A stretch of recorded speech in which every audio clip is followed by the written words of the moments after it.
Listo, jóvenes, muy buenos días. Bienvenidos a la clase de filosofía.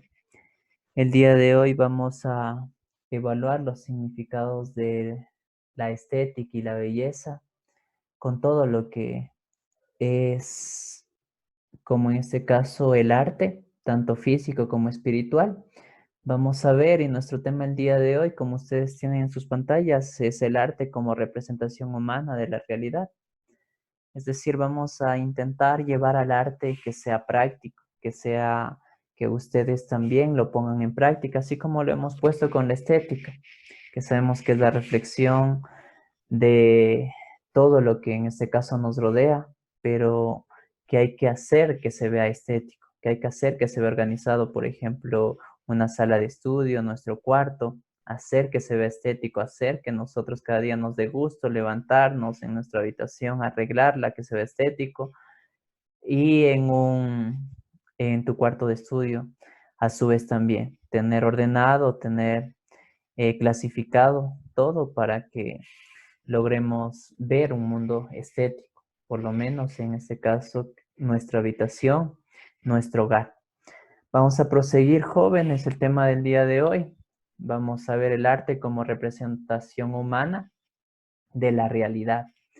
Ustedes pueden ver en la imagen, según la imagen, ustedes van a decir es una ciudad, se podría decir hermosa, se nota que es antigua por su arquitectura, y es algo hermoso porque tiene puentes, tiene ríos, que casi muchas veces ninguna ciudad lo tiene, ¿verdad?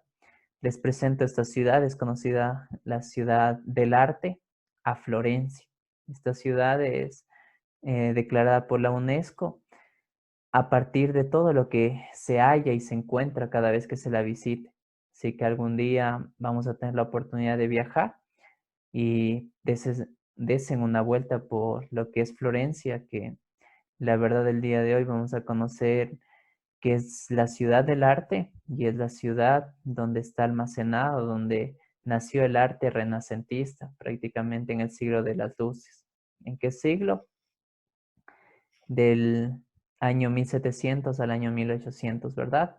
Comienza a aparecer la luz, que comienza a hacer que todas las personas piensen, todas las personas piensen autónomamente. No es que digo que anteriormente no piensen, sino piensen autónomamente, ya no dependiendo solo en base a Dios, sino creando sus propias teorías, creando su propio arte, ¿sí? Así que es la ciudad de Florencia lo que ustedes pueden ver en las imágenes. Y prosigamos, jóvenes. Con lo que concierne a la ciudad del arte, vamos a hacer como siempre les manifiesto, tenemos que saber lo que estamos aprendiendo. El arte, según la Real Academia de la Lengua Española, que parafraseado es toda actividad humana que realiza creaciones culturales, habilidades, técnicas, físicas y espirituales. Eso es el arte, jóvenes. Es toda actividad humana que realiza creaciones artísticas, sea culturales, sea habilidades, demostración de habilidades, técnicas, físicas y espirituales. Eso es el arte, joven, ¿sí? Tenemos que el arte lo puede tener tanto físico como espiritual. Eso ustedes, todos somos arte, todos podemos hacer arte. Si alguien no es diestro con sus manos, con sus pies, debe ser diestro hablando, debe ser diestro en algo. Para todo sabemos que Dios nos dio dones para saber, entender, para dones de ciencia, de inteligencia, y hemos de ir viendo, aclarando todos los dones que nosotros tenemos para crear arte, ¿sí? Ahora que podemos ver que el arte es físico y también espiritual. Podemos ver, vamos a proseguir como un ejemplo, según Aristóteles, cómo ve el arte. Jóvenes, el arte, según Aristóteles, es la felicidad o el placer que produce la vivencia estética, es decir, todo lo que al ser humano le parezca bello, le cause felicidad. Eso, según Aristóteles, es el arte. En pocas palabras, recordando lo que es la estética, es la reflexión filosófica sobre las representaciones artísticas y lo que causa en quien las contempla. ¿Qué causa, según Aristóteles, cuando contemplamos el arte? Causa felicidad. Veamos unas frases de Aristóteles. Según Aristóteles, el arte es un tipo de conocimiento superior a la experiencia. En parte completa lo que la naturaleza no puede elaborar y en parte imita la naturaleza. Esto es conocido como mímesis. Mímesis es la imitación de la naturaleza por parte del ser humano, pero Aristóteles manifiesta de que esta mímesis es positiva. ¿Por qué es positiva? Según esta frase, resume lo que es el arte. Nuestra alma es la razón por la que sentimos, pensamos y vivimos. Es decir, a Aristóteles le interesaba más que nosotros nos fijemos, por ejemplo, en estas dos esculturas de mármol que podemos ver en las imágenes, el busto en este caso de Aristóteles, podemos ver el rostro, podemos ver aquí otra escultura, donde prácticamente para nuestro parecer puede ser bello, puede ser estético, puede ser, pero para algunos eso no es arte para mí. Pero tenemos que ir más allá, jóvenes. Si queremos conocer el arte, según Aristóteles, tenemos que ver qué me quiere transmitir, por ejemplo, el rostro de Aristóteles. ¿Qué me quiere transmitir? Y recordamos, ¿no?, que un día hemos hablado de que a Aristóteles no le interesa que nos fijemos solo en lo superficial, sino en la esencia de los objetos.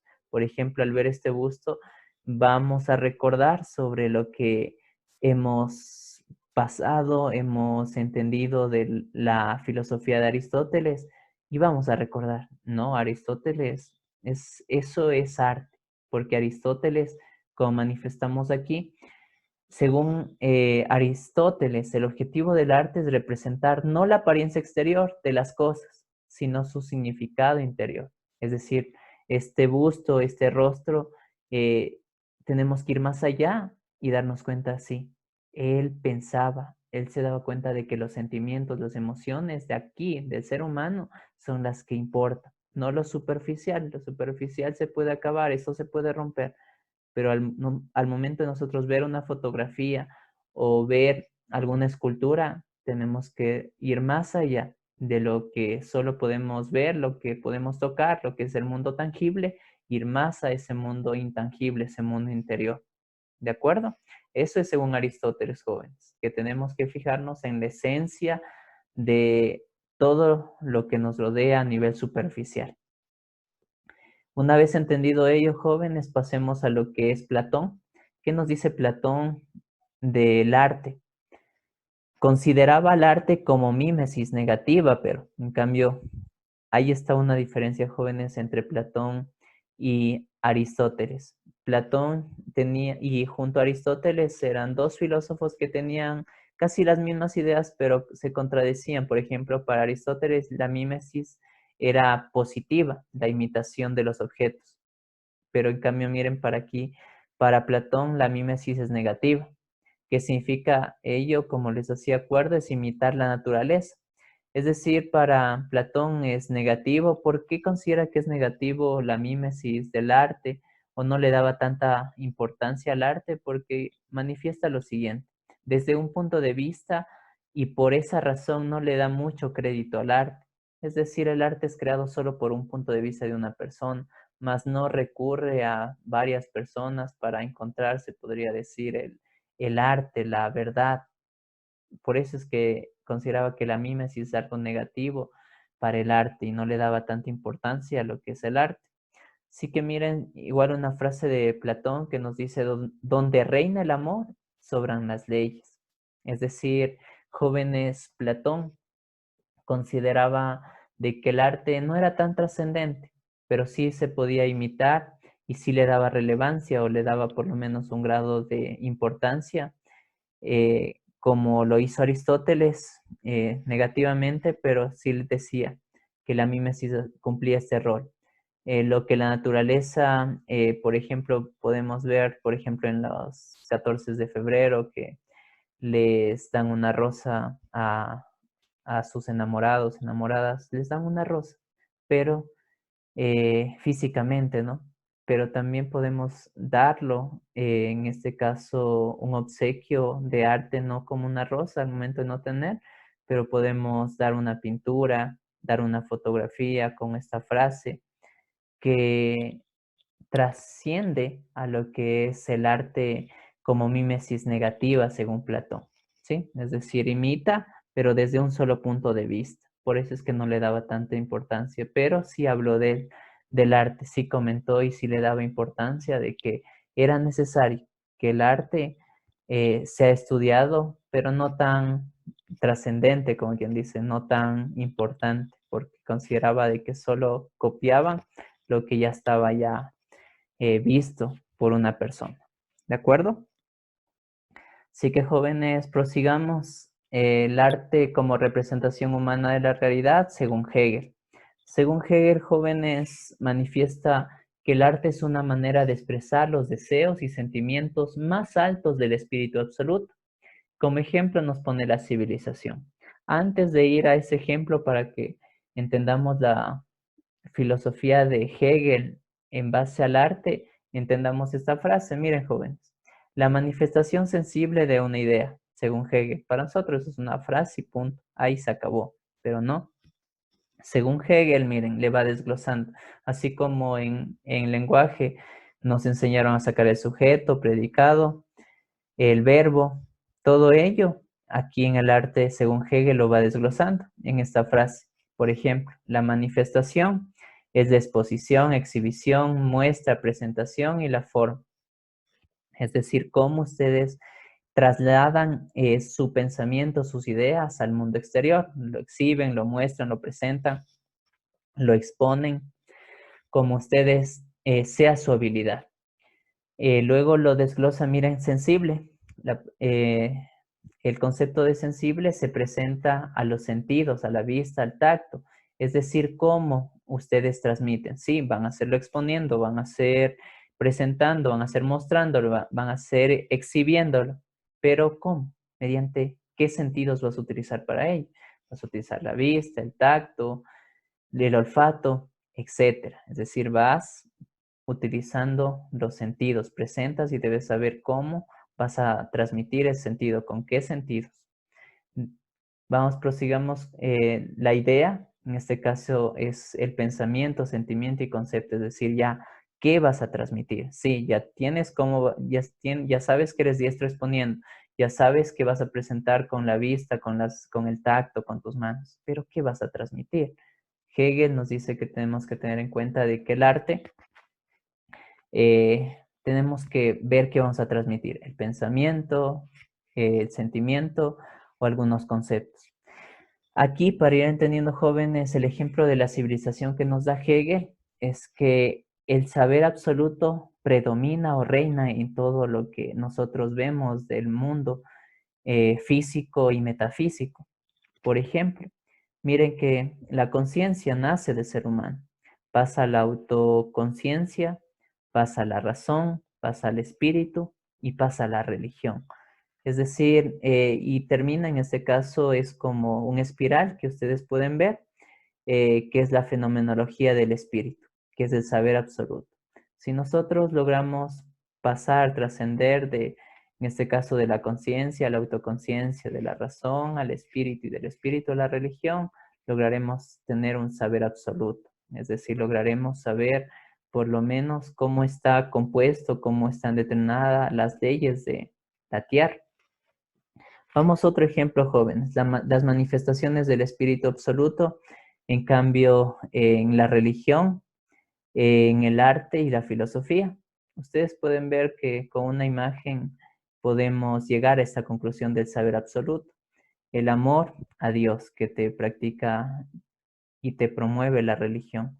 El arte, en este caso, te promueve el amor a las esculturas, al mundo físico y al mundo espiritual.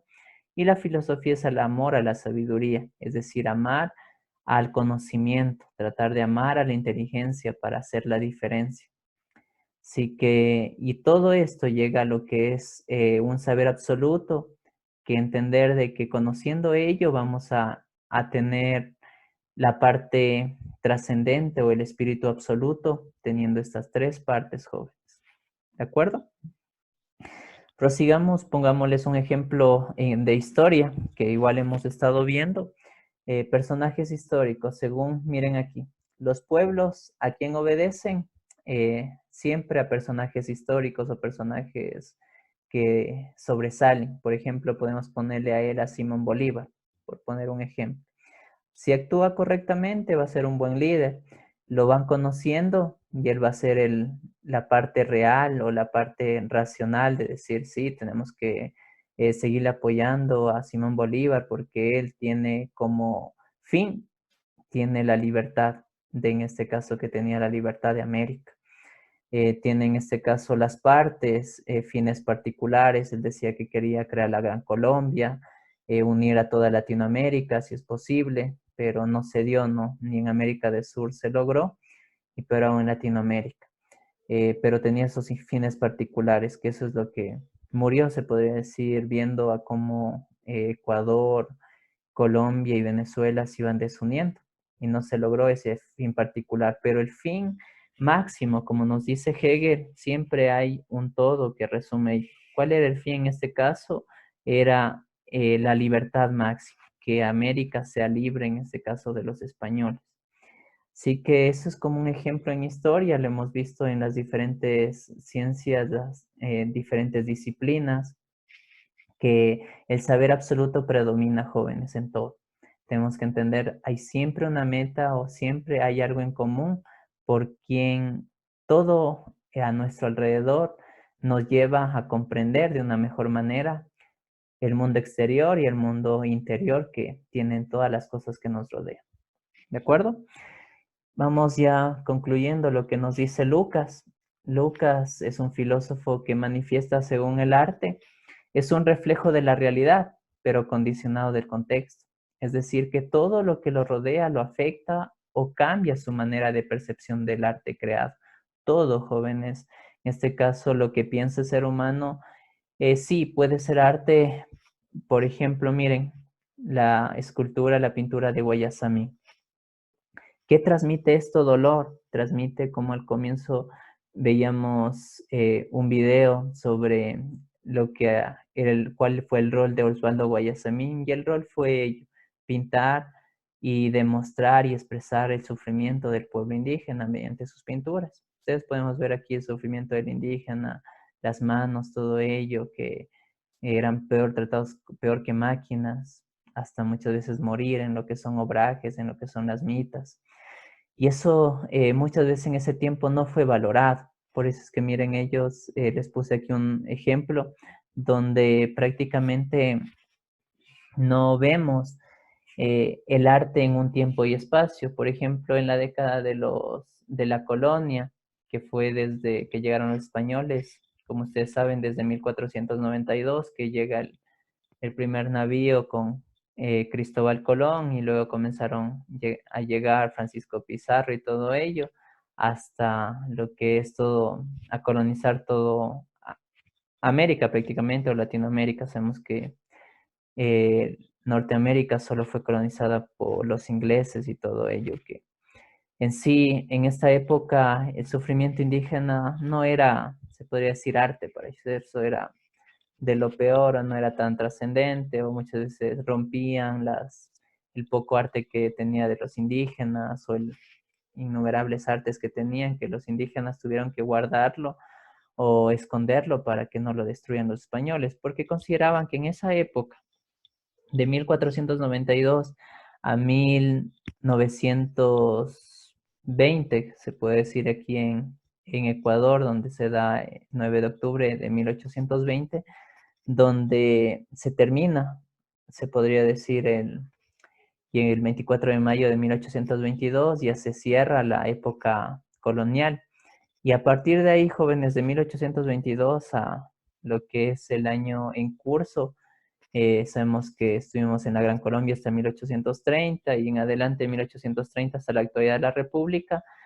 Recién se podría decir en la República, cuando ya nos separamos de la Gran Colombia, comienza a aparecer pequeños artistas indígenas, personas que son artistas, pero en ese transcurso de 300 años, casi ya 400 años que tuvimos de vida colonial, que simplemente el arte indígena, por poner un ejemplo, según se cumple la, la afirmación de Lucas, que simplemente afecta o depende la percepción del arte creado en una época. Por ejemplo, en la colonia no servía, esto no era arte para ellos. Para ellos el arte indígena, eso no era arte. Pero terminó la